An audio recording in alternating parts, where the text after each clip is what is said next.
नमस्कार दोस्तों, स्वागत है आपका एकेटीएम एजुकेशन यूट्यूब चैनल पर। दोस्तों, उत्तर प्रदेश पॉलिटेक्निक के फोर्थ राउंड की जो काउंसलिंग की प्रक्रिया है वो शुरू हो चुकी है और फोर्थ राउंड आपका सबसे इम्पॉर्टेंट राउंड है। इम्पॉर्टेंट क्यों है ये जानने के लिए आपको पूरा वीडियो देखना पड़ेगा, तभी आपको पूरी जानकारी समझ में आ पाएगी। तो यहाँ पर मैं आपका सारा डाउट क्लियर करूंगा, पूरी प्रोसेस के बारे में यहाँ पर बताने वाला हूँ, तो आपको वीडियो को अंत तक जरूर देखना है। चलिए वीडियो को आगे बढ़ाते हैं और ध्यान से समझते हैं। दोस्तों, जैसा कि आप अपनी स्क्रीन पर देख पा रहे होंगे, हम आ चुके हैं यूपी पॉलिटेक्निक की ऑफिशियल वेबसाइट jcup.nic.in पर।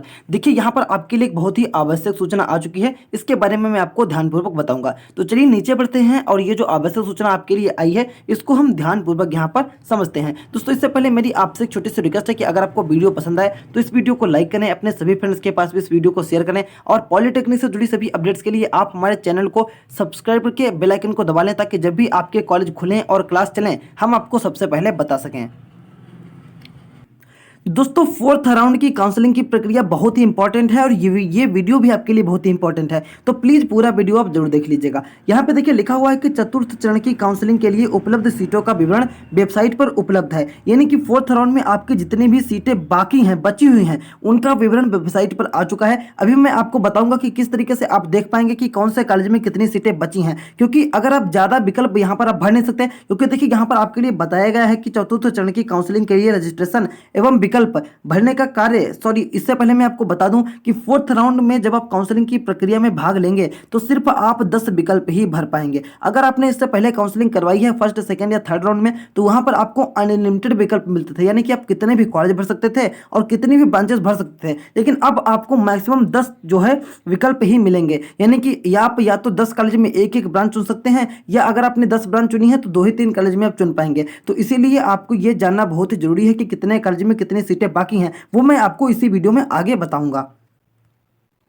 अब दोस्तों, जो काउंसलिंग की प्रक्रिया में रजिस्ट्रेशन और चॉइस फिलिंग वगैरह की प्रक्रिया है वो आपकी 23 और 24 तारीख को होनी है। हालांकि हो सकता है कि एक दिन के लिए डेट आगे बढ़ा दी जाए, लेकिन मैं आपसे यही कहूंगा कि आप 24 तारीख तक ही अपना पूरा प्रोसेस कंप्लीट कर लें। परिणाम आपका 25 तारीख तक आ जाएगा। अगर 25 को नहीं आता है तो 26 को हर हाल में आपका आ जाएगा। फिर आपको 26 तारीख से लेकर के 28 तारीख तक, जैसा कि आप अपनी स्क्रीन पर भी देख पा रहे होंगे, 26 तारीख से लेकर के 28 तारीख तक को आपको डॉक्यूमेंट वेरिफिकेशन करवा लेना है। डॉक्यूमेंट वेरिफिकेशन करवाने के लिए आपको उसी हेल्प सेंटर पर जाना पड़ेगा जो कि अपने फॉर्म भरते समय सिलेक्ट किया था, और ज्यादातर लोगों ने अपने जिले में ही होम अपना जो हेल्प सेंटर है उसे चुना हुआ है। अब दोस्तों, जब आप डॉक्यूमेंट वेरिफिकेशन अपना 28 तारीख तक करवा लेंगे, तब आपको 29 तारीख तक फीस जमा कर देनी है दोपहर 2 बजे तक। 29 तारीख को दोपहर 2 बजे तक आपको जो है फीस को जमा कर देना है। अब बात करते हैं कि फोर्थ राउंड में कौन कौन लोग पार्टिसिपेट कर सकते हैं, क्योंकि इसको लेकर के बहुत ज्यादा कमेंट आ रहे थे और मैं आपके कमेंट का सोल्यूशन हर बार देता हूं, तो इस बार भी दे रहा हूं।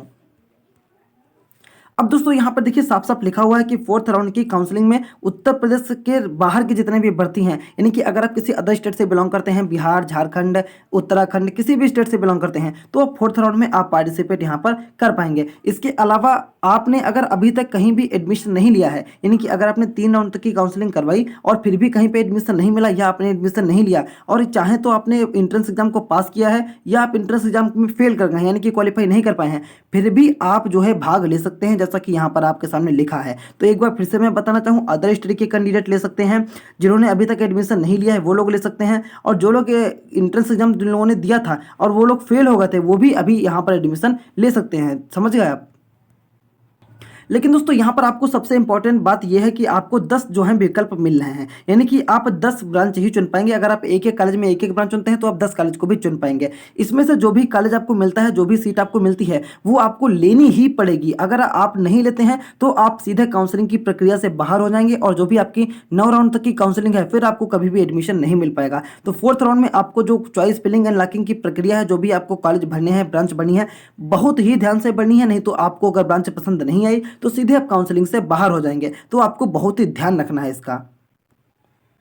यहाँ पर आपके सामने लिखा भी है कि जो भी अगर आपको सीट मिलती है तो आपको डॉक्यूमेंट वेरिफिकेशन और फीस को जमा करना अनिवार्य है, कंपलसरी है, नहीं तो आप संपूर्ण काउंसलिंग से बाहर हो जाएंगे। आप अगले राउंड भी काउंसलिंग में पार्टिसिपेट नहीं कर पाएंगे। लेकिन अगर आपको फोर्थ राउंड में कॉलेज नहीं मिल पाता है किसी कारणवश, तो आपको फिफ्थ राउंड में काउंसलिंग की पार्टिसिपेट करने की जो है विकल्प आपके सामने उपलब्ध रहेगा। आपको चौथे राउंड में नहीं मिला है कॉलेज तो आप 5वें राउंड में काउंसलिंग में पार्टिसिपेट कर पाएंगे। लेकिन अगर आपको फोर्थ राउंड में कोई भी कॉलेज मिल गया तो आपको लेना ही पड़ेगा। तो ध्यान से विकल्प को आपको भरना पड़ेगा।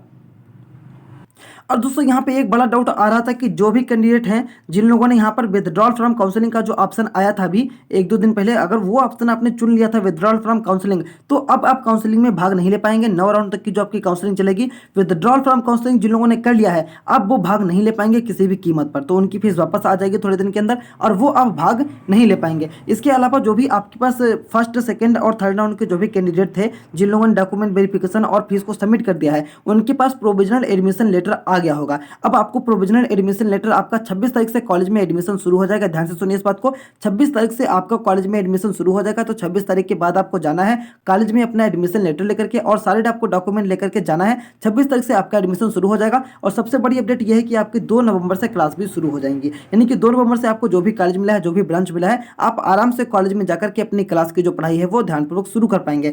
इससे जुड़ी जो भी अपडेट आएगी हम आपको लगातार देते रहेंगे। आप हमारे चैनल को सब्सक्राइब करके बेल आइकन को जरूर दबा लें।